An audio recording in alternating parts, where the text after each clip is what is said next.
Boa noite a todos. Desculpem o atraso. Na verdade, a nossa proposta hoje é falar sobre esses dois livros. Está dando para ouvir bem aí?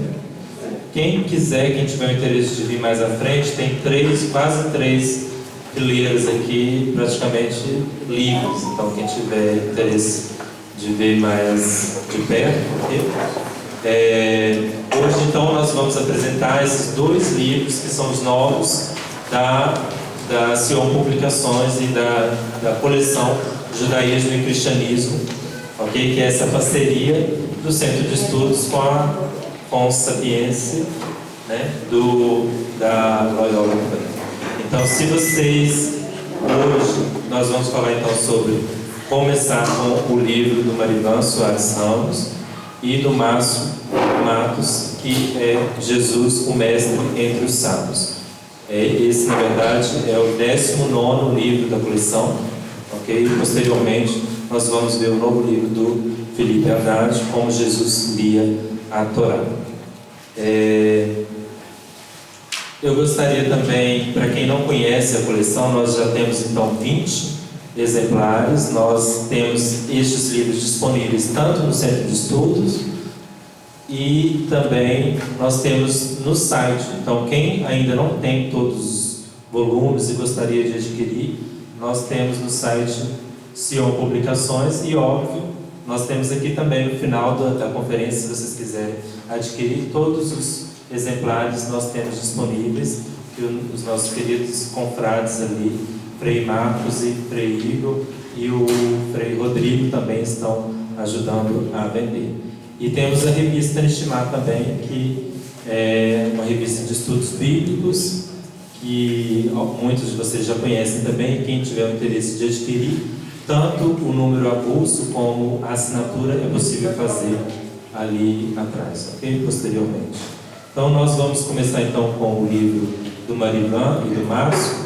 Para quem ainda não conhece, eu acho bem difícil de acontecer, mas para quem ainda não conhece, o professor Marivan é leigo, pai de 3 filhos, paroquiano da paróquia São Pedro de Mauá e doutorando de teologia na PUC de São Paulo. Ele também é coordenador acadêmico e professor no nosso centro de estudos, e ele vai falar do livro que ele escreveu juntamente com o Márcio. O professor Márcio é leigo, casado, pai de 2 filhas, especialista em Sagrada Escritura, também é professor no Centro de Estudos e tem vários estudos, principalmente relacionados com os estudos judaicos e a relação judaico-cristã. Então, passo a palavra para o professor Marivan. Obrigado, Frei Joel. Obrigado a todos e a todas que nesta noite de muito frio se dispuseram a estar aqui presente e a participar desse momento tão importante para nós, de um modo especial para mim, para o Márcio, não somente esse nosso livro, pela coleção, mas também de prestigiar todo o trabalho de Sion no campo da pesquisa. Bom, quero agradecer de uma maneira muito especial também o Centro Cristão de Estudos Judaicos, aqui na pessoa do nosso diretor acadêmico, o padre Donizete Luiz Ribeiro, também ao padre Manuel, nosso diretor administrativo, financeiro, pelos apontamentos e reflexões que nos proporcionou em sala de aula, a também nosso querido amigo padre Fernando, que não pôde estar presente hoje, está em outro evento, e que nos cedeu importante parte do seu artigo publicado na Revelitel, que nós também aqui trazemos uma parte desse artigo, e ao querido amigo Márcio Matos, pela parceria nas pesquisas e nos estudos, e a todos vocês por esse momento tão especial em nossa vida. Eu queria começar falando um pouco sobre a história, o que nos motivou, o que nos trouxe de fato a nos debruçar sobre textos e no final dessas pesquisas gestar esse livro, fruto de uma intensa inquietação. E eu me recordo muito bem quando fiz o curso de cultura judaica, isso no ano 2006, com a primeira turma ainda, Aqui nós temos o padre Donizete, que foi meu professor na ocasião, naquele período. Uma das coisas que mais me inquietavam naquele curso, entre muitas coisas, evidente, mas algo que me deixou extremamente inquieto, um recém-graduado em teologia, era justamente a questão da relação entre Jesus e os fariseus. Isso sempre me deixou muito inquieto e eu sempre queria conhecer um pouco mais, porque justamente eu vinha de uma tradição, mesmo estudando teologia, mas ouvindo e pesquisando, que me levavam sempre em direção a uma relação entre Jesus e os fariseus extremamente conturbada, muito difícil. E essa relação, na minha percepção de antes, ela estava marcada por intrigas e ódios. Essa ideia, ela cada vez mais se consolidava, não somente através dos meus estudos, ainda muito superficiais, mas inclusive em pregações que eu via, ensinamentos, e isso tudo reforçava-se a partir da própria liturgia da igreja. Eu quero trazer como alguns exemplos aqui a oração universal da igreja, que a igreja faz por ocasião da Sexta-feira da Paixão, ou fazia, melhor dizendo, quando na oração ela chamava ou dizia a expressão pérfidos judeus, hipócritas judeus, falsos, traiçoeiros judeus. Também ainda hoje nós rezamos em nossa liturgia, na sequência da solenidade de Corpus Christi, um refrão que vai dizer mais ou menos assim: novo rei, nova mesa, nova realeza, pois foi-se a Páscoa dos judeus, foi-se a Páscoa dos judeus. E continua: era sombra ao antigo povo, o que é velho serve ao novo. Isso ainda rezamos em nossa liturgia todos os anos. Ainda lembro-me de uma canção, de adoração muito feita por nós católicos, chamada Tão Sublime Sacramento, em que, dado o momento dessa canção, se diz: pois o Antigo Testamento deu ao Novo seu lugar. Bom, tudo isso só ia reforçando aquela minha percepção que eu tinha, que de fato essas intrigas e conflitos que surgem nos textos do Novo Testamento entre Jesus e de um modo especial os fariseus, ficava claro e cada vez mais consolidado para mim que de fato os fariseus eram inimigos de Jesus. E é muito fácil imaginar, a partir de todas essas informações, o espírito de animosidade, indiferença que vai surgindo justamente a partir dessa ideia em que os fariseus e, por extensão, o povo judeu, tornavam-se inimigos declarados de Jesus. E eu, claro, me incluía nessa percepção, imaginando que esse povo, que esse grupo, verdadeiramente eram autênticos inimigos do Evangelho. Entretanto, ao estudar no Centro de Estudos, descortinava-se um novo jeito de ler as Escrituras. Entendia melhor o contexto em que os textos foram gestados. Reconhecia com mais clareza o pano de fundo que perpassa pelos escritos do Novo Testamento. E recebia nova chave de leitura, que me ajudariam a compreender melhor as tramas próprias de todas as narrativas bíblicas do Novo Testamento. Em 2018, Márcio me convida para juntos iniciarmos uma pesquisa nessas relações entre Jesus e os fariseus, com o objetivo de produzir um livro que pudesse, quem sabe, ajudar as pessoas que, assim como eu e ele, tínhamos muita dificuldade em perceber uma relação saudável entre Jesus e seus compatriotas judeus. No final de 2018, já tínhamos um texto relativamente interessante, onde nossos apontamentos apresentavam uma relação muito mais de convergência do que divergência entre Jesus e os fariseus. Em maio de 2019, estávamos com o texto pronto para enviar para a gráfica.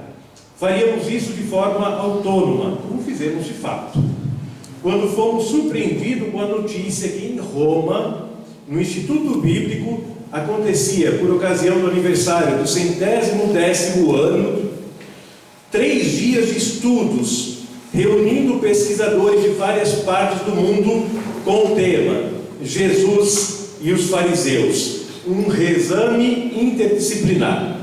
Fazemos menção disso no livro, nas páginas 114 a 117, justamente apresentando uma audiência do Papa Francisco para os pesquisadores. Para nós isso foi certeza que percorríamos o caminho certo.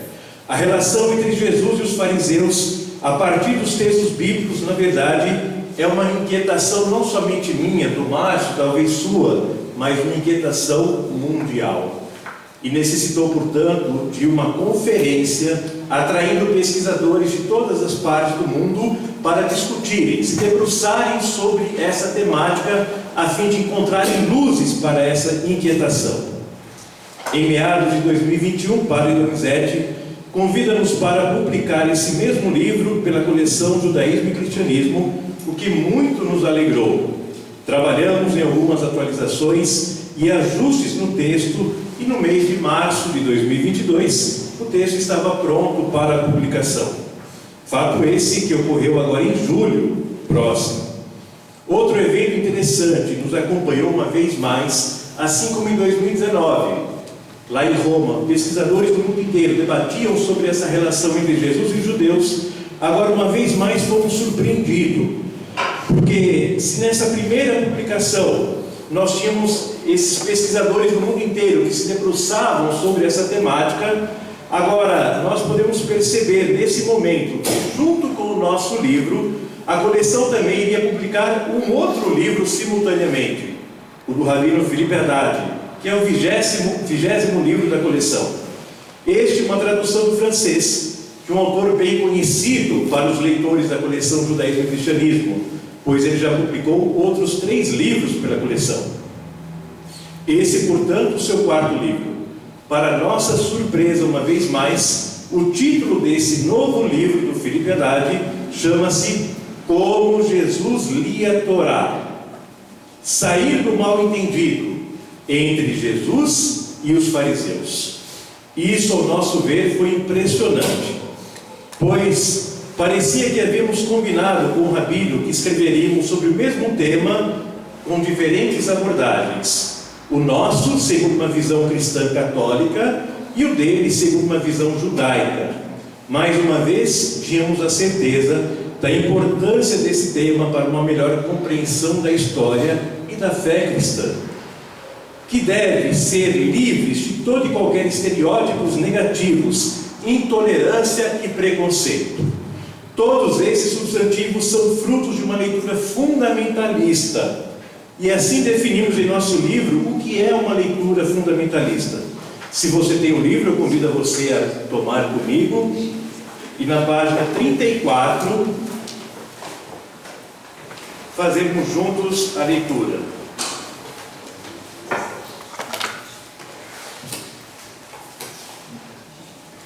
Para nós, o que vem a ser uma leitura fundamentalista? Repito, vou ler o 2º parágrafo da página 34 do nosso livro. O problema de uma leitura fundamentalista é considerar absolutamente tudo como sendo histórico, e a consequência imediata disso é não compreender o cerne da mensagem, tomando desvios de entendimento e produzindo frutos que nunca fizeram parte da mensagem de Jesus, como o preconceito e o antissemitismo. Será que aquele que morreu na cruz pedindo ao Pai que perdoasse seus executores romanos aprovaria tantas perseguições aos seus compatriotas, irmãos de sangue, os judeus? Jesus dizia: Pai, perdoa-lhes, não sabem o que fazem. Depois, repartindo suas vestes, sorteavam-nas. Será que quando alguém diz: os judeus mataram Jesus, não leva em consideração que Jesus era judeu, filho de mãe judia, e tinha como apóstolos judeus? Ou então que ele veio ao mundo na linhagem de Davi, e só isso já confere a esse povo que tem aliança com Deus desde Abraão, a maior entre todas as honrarias, pois eles podem de fato dizer: Jesus é nosso irmão. Em certa passagem, Jesus assim respondeu: eu não fui enviado senão as ovelhas perdidas da casa de Israel. Portanto, o fundamentalismo nos leva a esse risco e esse perigo inerente de não observar essas relações no âmago daquilo que é fruto da cultura própria dos textos da Bíblia. Nesse sentido, então, nós gestamos o livro e pensamos o livro em 4 partes. No primeiro capítulo, falamos sobre quem eram os fariseus. No segundo capítulo, Jesus e os fariseus. No terceiro capítulo, judaísmo e cristianismo. E o quarto capítulo, os últimos 3 papas e o diálogo com o judaísmo. Gostaríamos de proporcionar aos leitores desse livro uma nova ideia ligada ao novo comportamento sobre as relações entre Jesus e os seus compatriotas. De modo especial os fariseus, guardiãs e autênticos transmissores da revelação de Deus. O nome fariseu é sugestivo. Segundo o rabino Filipe Haddad, em seu novo livro, ele nos apresenta ao menos 3 possibilidades de entendimento para esse nome. E nós aqui apresentamos e citamos também o rabino nas páginas 42 e 43. Para Filipe Haddad, o nome fariseu, ele pode, portanto, significar o seguinte: primeiro, teria acontecido no período asmoneu, em que os piedosos Hassidim se posicionam contrário ao poder político da época. Neste sentido, os fariseus seriam os dissidentes. A segunda possibilidade, segundo o rabino, os piedosos que praticam meticulosamente os ritos de purificação prescritos na Torá, e por isso mesmo se separavam dos demais que não observavam esses ritos. Todavia, nos assevera o rabino, isso não significava que havia desrespeito com quem não observava as purificações. E a terceira possibilidade, sugestiva para o nome fariseus, é dos exegetas, aqueles que interpretam a Torá. Esses se distinguiam pela centralidade que a palavra de Deus ocupava em suas vidas, sempre buscando novas interpretações para explicar e bem viver essa palavra. Por fim, concluo aqui minha fala com um texto emblemático para nosso propósito nessa noite, escrito no texto do Evangelho segundo Mateus, capítulo 23, versículos do 1 ao 3. Diz assim o texto: os escribas e os fariseus estão sentados na cátedra de Moisés. Portanto, fazei e observai tudo o que vos disserem.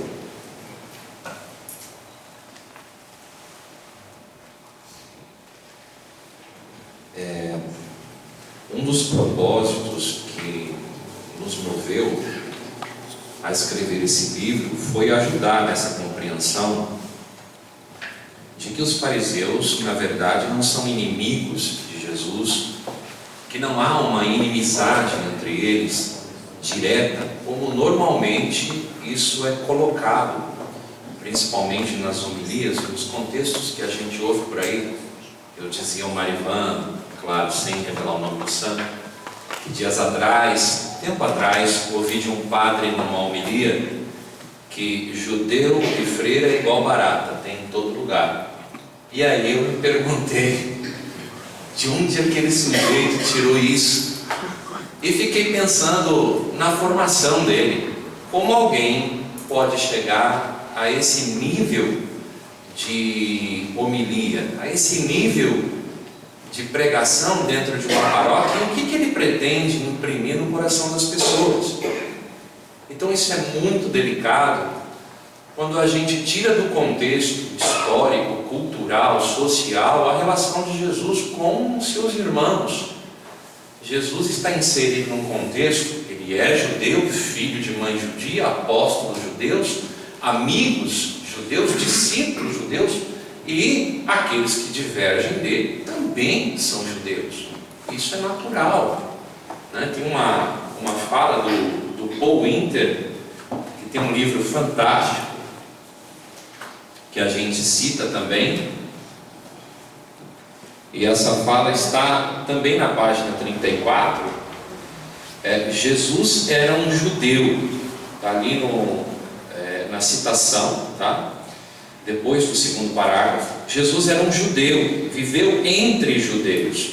aprendeu com os judeus, deu ensinamento a judeus, os êxitos que ele teve e as adversidades que ele enfrentou em sua vida foram compartilhados com outros judeus, aqueles que ele aprovava e aqueles que desaprovavam eram igualmente judeus.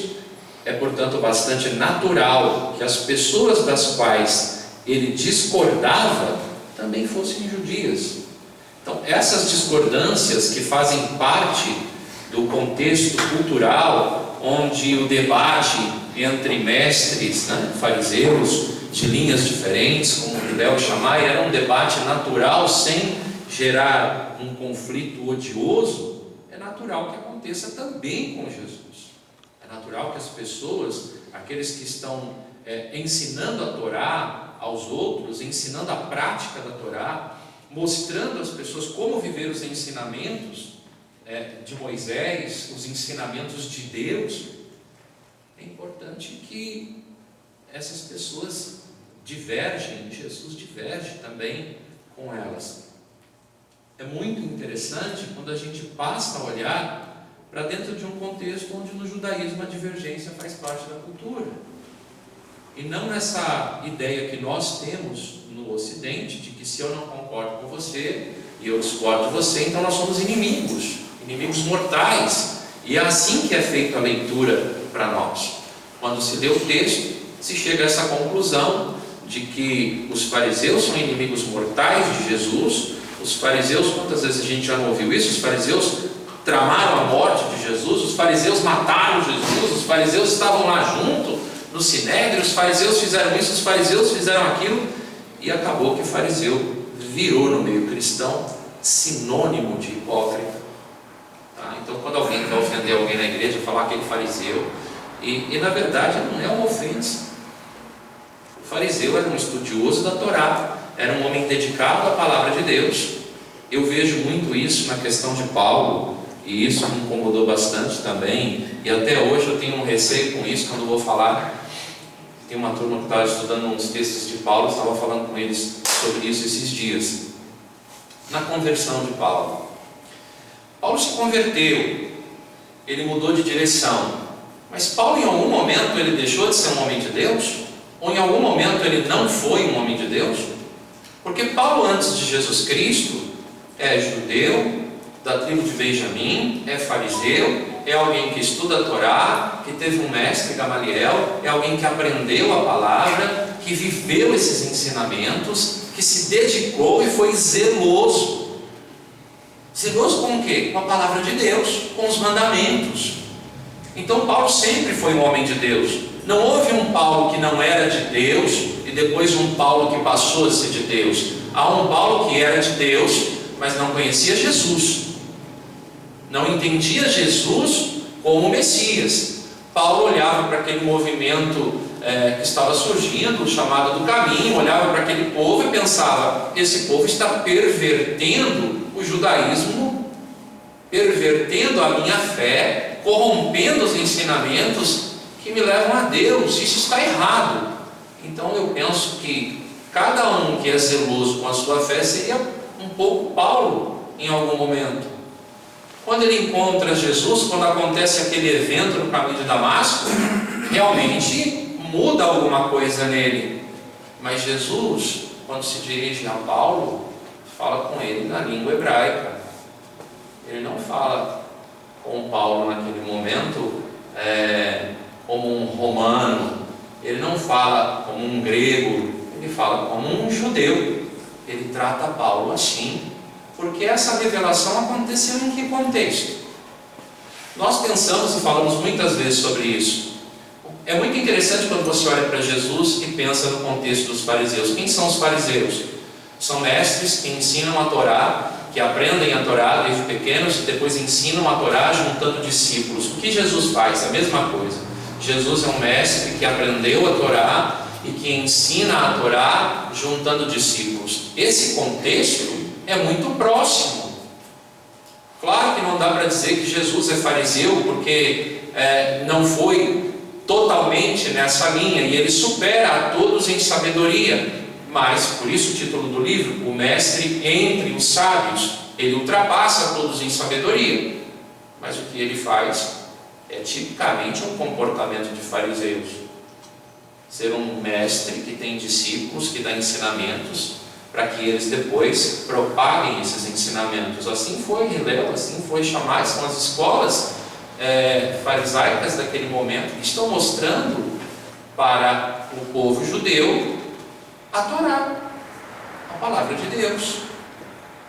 Jesus disse: eu não vim para revogar, eu vim para dar cumprimento, né? Eu não vim abolir a lei e os profetas, eu vim dar cumprimento a tudo isso. Então, não parece da parte de Jesus que ele se coloca na posição que hoje o colocam, porque o que acontece é isso: colocam Jesus muitas vezes numa posição de disputa com os fariseus, e os fariseus como pessoas que odeiam Jesus profundamente, só pelo fato de o questionarem. Mas como eu aprendi nesse convívio no centro de estudos, e a gente aprendeu muita coisa no curso, também tive aula com o padre Donizete, com o Marivan, e aprendi muito com eles, com o padre Manuel. Brotou no meu coração o interesse pelos fariseus nas aulas do Dr. Saul. Foi ali que eu comecei a descobrir os fariseus e entender que tudo aquilo que eu tinha aprendido até então dentro da igreja estava equivocado. E precisava então descobrir qual era a leitura certa.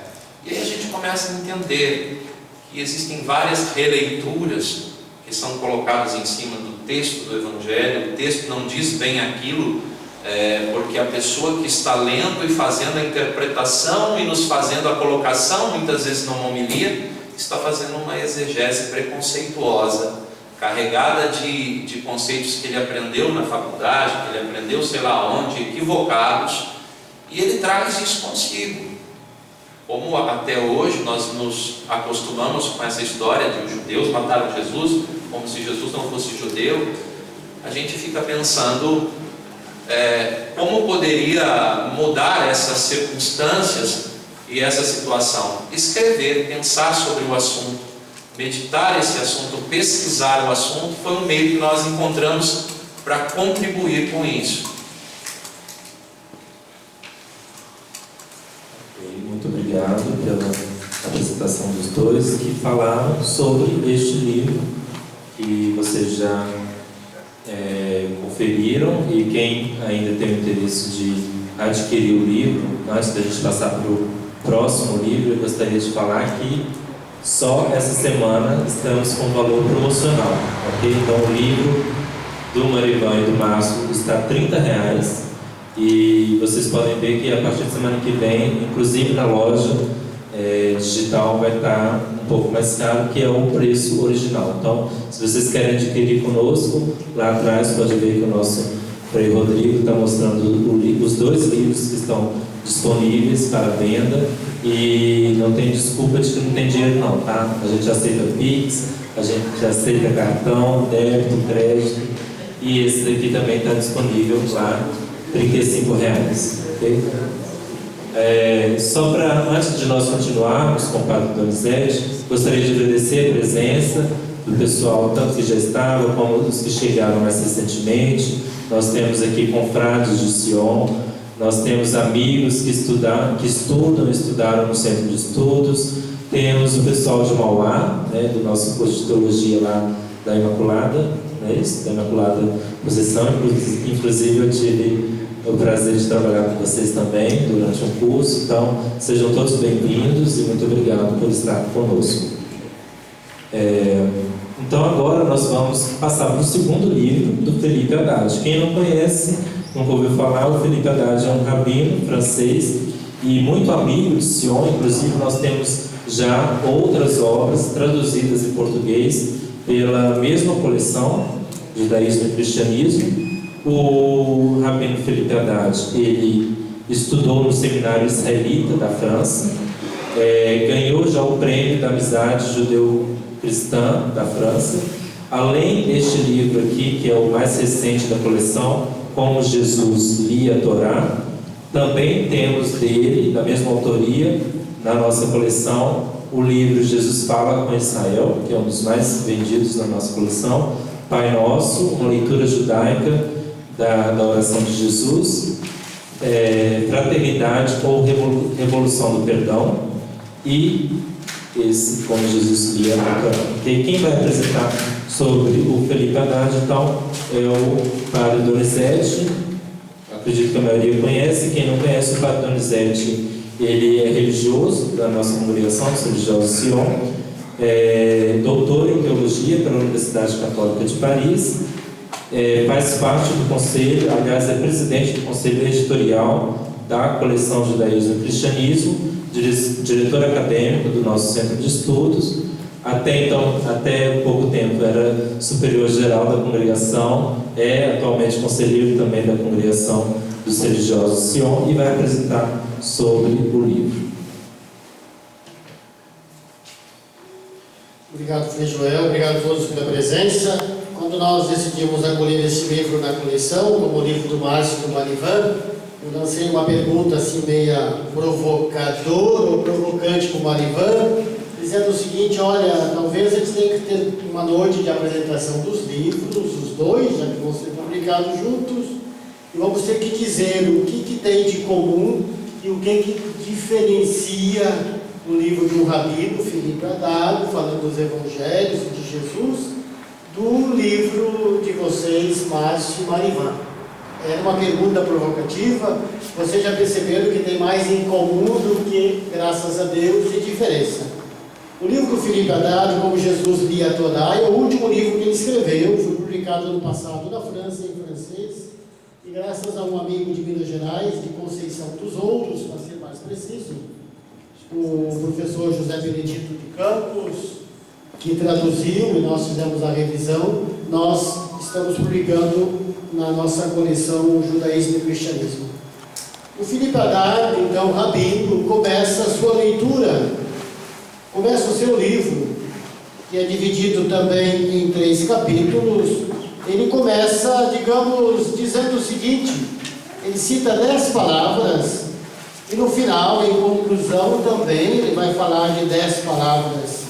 Essas 10 palavras, ele começa assim, e para quem tem o livro está na página 20, o que é necessário para uma leitura judaica dos evangelhos. E ele faz isso, evidentemente, em rabino, como o Marivan e o Márcio fizeram como cristãos, professores católicos. De uma certa maneira, para nós, o olhar é mais fácil. Estamos numa cultura da maioria, temos o Evangelho em nossas mãos. Para um rabino e para um judeu, olhar os Evangelhos enquanto rabino pode ser bem mais difícil do que para nós. E ele lembra que uma leitura judaica dos Evangelhos só é possível no espírito de Vaticano II, só nos últimos 50, 60 anos. Esse é o primeiro ponto.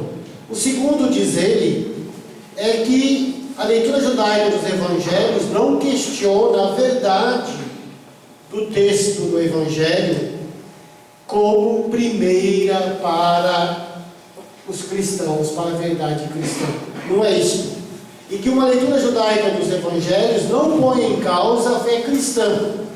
Fé cristã fundada, diz o rabino, e nós sabemos disso, da morte e ressurreição de Jesus. E que diz que ele, Jesus, se tornou o Cristo, o Messias. Isto é para a fé cristã. O outro ponto, diz ele, é que uma leitura judaica dos Evangelhos questiona o Evangelho como questiona também a Torá. Mas não o Evangelho como pressuposto da fé cristã. O Evangelho como texto, como literatura. Enfim, ponto 5, uma leitura judaica também situa o texto na sua história, no seu contexto, antes ou depois da destruição do templo, no ano 70. Uma leitura judaica dos Evangelhos quer endereitar, corrigir a imagem que se tem dos fariseus e dos judeus, que nós acabamos de ouvir, de uma certa maneira, aqui, pelo Márcio e pelo Marivan na primeira apresentação. Uma leitura judaica dos Evangelhos, continua o rabino, não se refere às leituras subsequentes, aquelas leituras que virão depois, ou da patrística, ou dos concílios posteriores. Baseia-se no próprio texto dos evangelhos. E, enfim, a leitura judaica também obriga aquele que faz a leitura a traduzir novamente os evangelhos, cujos originais foram escritos e transmitidos em grego e hebraico, então voltar ao original para melhor entender esse vocabulário que é de origem semítica, que se fundamenta na Torá, nos textos, na língua hebraica e assim por diante.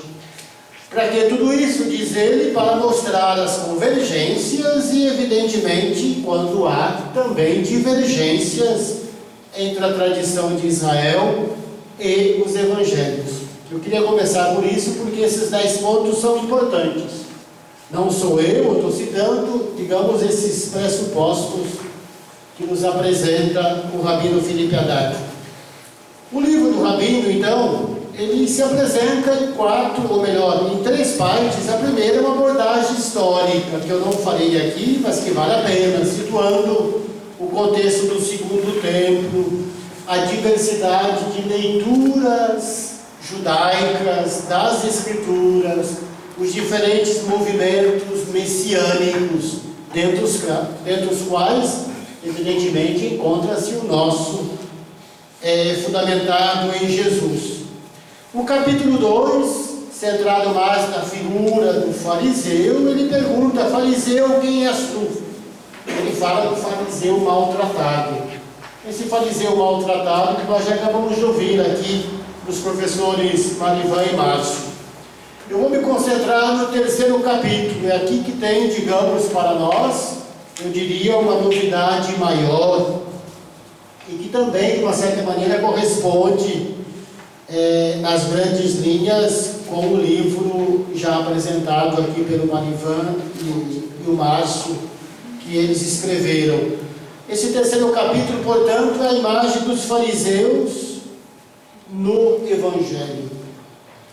Felipe Haddad nos apresenta, e com razão, que, em particular no Evangelho de Mateus, mas isso também está presente nos outros evangelhos sinóticos, ele fala de uma tensão, de um conflito que é crescente, que vai aumentando no Evangelho de São Mateus. Essa tensão vai com elogio até, digamos, a mais dura crítica no capítulo 23 de São Mateus, crítica essa, digamos, diretamente dirigida aos fariseus. Eu queria começar na página 73, para quem tem o livro, logo no início deste 3º capítulo, primeira parte, falando dessa tensão e da imagem que se tem dos fariseus. O Rabino começa apresentando essa imagem que é dura para nós, até mesmo para nós, quanto mais para o ouvido dos judeus, esta imagem que qualifica de maneira muito forte os fariseus. No texto falando de João Batista e os fariseus. O texto diz assim: João viu muitos fariseus e saduceus virem a ele para serem batizados. Estamos falando de João Batista. E lhes disse: raça de víboras, quem vos ensinou a fugir da ira de Deus que virá? Aqui está esse grande, digamos, xingamento ou expressão dura. Os fariseus e saduceus são aqui chamados raça de víboras. Mostrai através de atos que mudastes vossas vidas. O que o Evangelho está insistindo aqui na figura de João Batista é que eles devem mostrar, de fato, através de atos, pela vida, que são diferentes. E a imagem termina falando do pai Abraão e citando Isaías 51, versículo 1 e 2, que diz o seguinte: o machado já está pronto para cortar a árvore pela raiz. Cada árvore que não produza bons frutos será cortada e jogada ao fogo. Interessante que nesta passagem cita-se Isaías. E é Isaías, o grande dos profetas de Israel, portanto tem uma crítica interna ao povo, dizendo Quem não produzir frutos, como uma árvore, será cortado, será jogado ao fogo, jogado fora. Uma coisa é a crítica interna, outra coisa é, digamos, de modo externo, atribuir esta crítica, como faz o Evangelho, aos outros, qualificados aqui de raça de víboras. Então, a primeira das grandes críticas que o Rabino analisa é justamente esta, na passagem de João o Batista, aquele que batiza. E o batismo, como nós sabemos, de costume e de tradição, nos primeiros séculos da igreja exatamente era assim que se fazia, é um mergulho, é um mergulhar-se nas águas para sair purificado. O que era um grande gesto, hoje se reduziu a 3 pequenas, eu não diria gotas, mas pouca água que o padre ou aquele que batiza coloca sobre a cabeça da criança, dizendo: mas imaginemos, ou tenhamos sempre presente, que trata-se de um mergulho nas águas. E o Rabino comenta: por que João mergulha? O que significa mergulhar-se na água? E a partir daí ele tem todo um desenvolvimento muito interessante. Eu falo com as minhas palavras para provocar-nos, digamos, o interesse pela leitura. Diz o Rabino que você é mergulhado nas águas, evidentemente para se purificar, e ele desenvolve aqui, são páginas e páginas, sobre a importância deste mergulhar. Mergulhar nas águas significa, diz o Rabino, querer aproximar o coração em direção do Criador, para lavar a sua alma, para se apresentar perante o Rei dos Reis.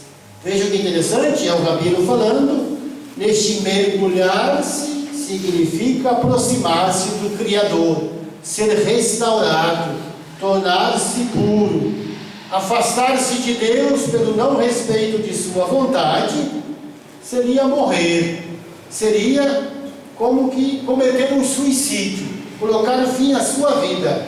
Por outro lado, aproximar-se de Deus, através do mergulho, através das boas ações, do arrependimento, da techuvá, é viver ou reviver e até mesmo ressuscitar. E ele nos lembra que esses 3 verbos em hebraico, na verdade, é um só: viver, reviver, ressuscitar, tudo que está ligado à vida. Diga-se de passagem, este verbo é muito usado na oração judaica: bendito seja Deus que faz viver, que ressuscita quem está morto, os mortos.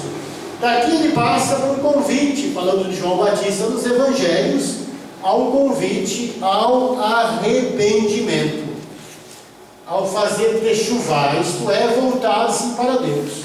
E esta concepção de voltar-se para Deus é uma concepção muito profunda e que nós partilhamos com nossos irmãos judeus.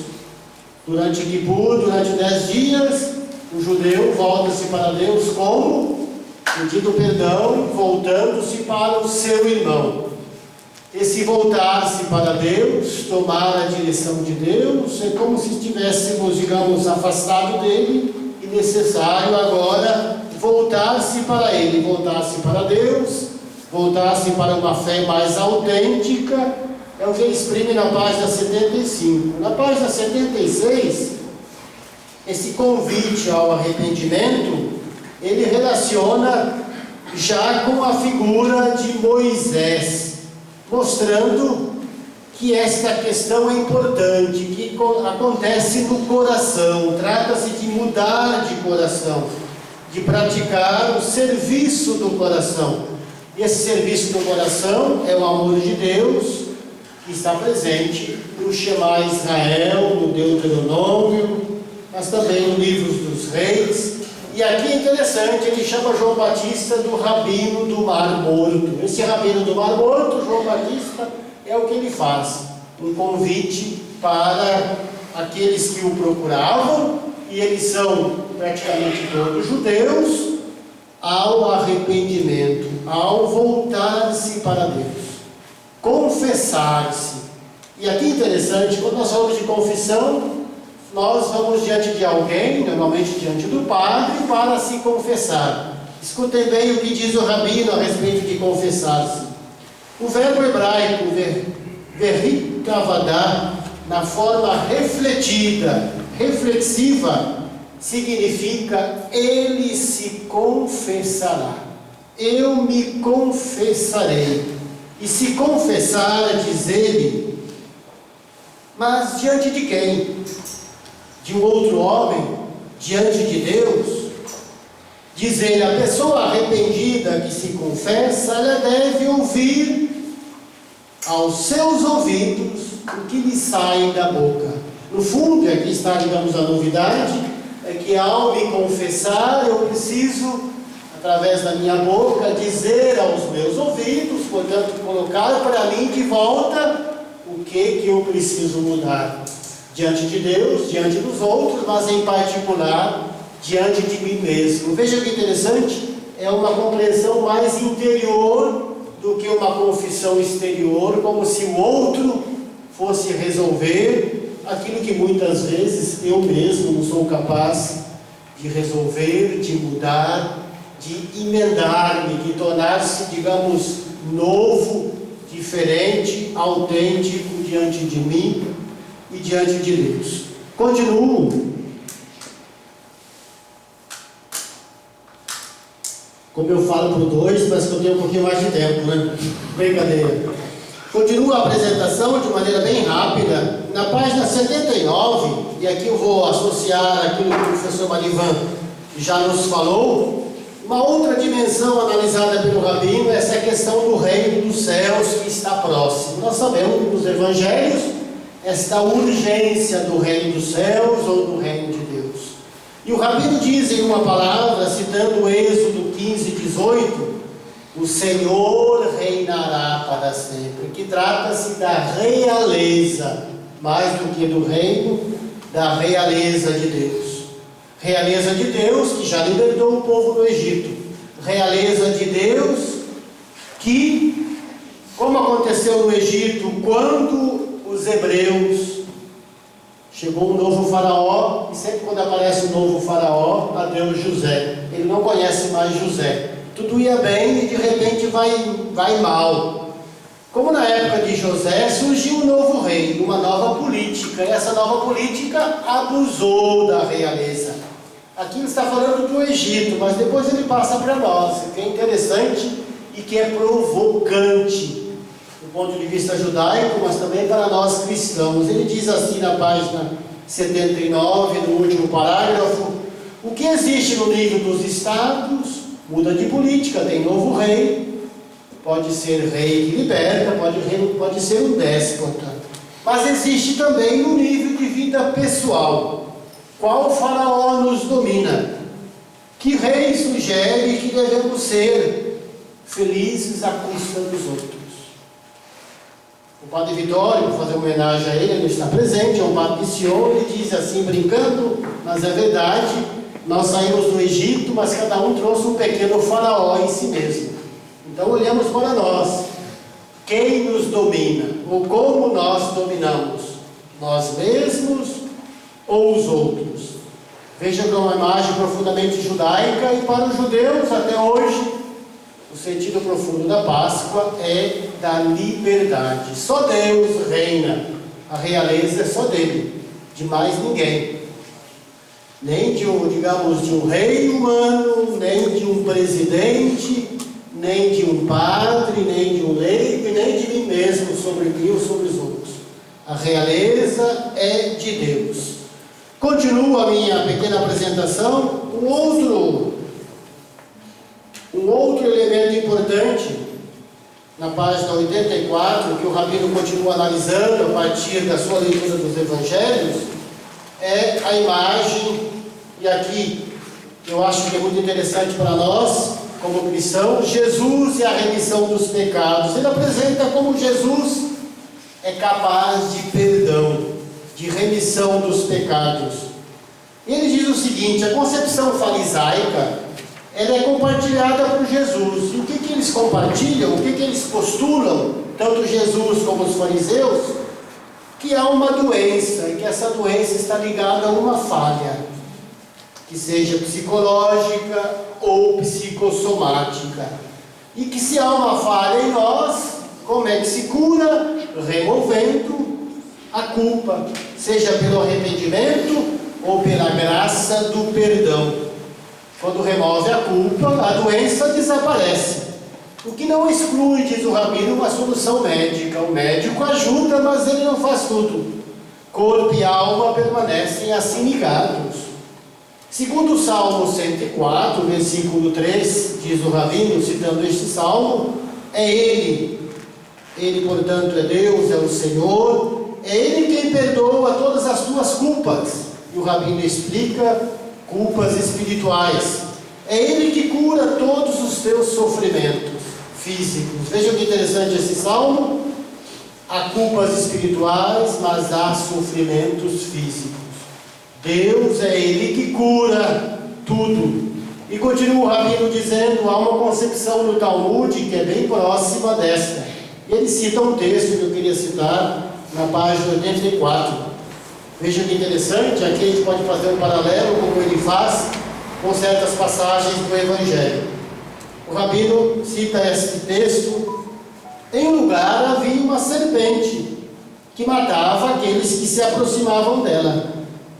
Foi dito a Rabi Hanina ben Dossa, mostrai-me o lugar, disse ele, e foi mostrado. Ele pôs o pé no buraco, a cobra saiu para morder, mas morreu. Hanina pôs no ombro esta cobra e trouxe para a sua escola. Disse ele, vede meus filhos, não é a serpente que mata, mas o pecado.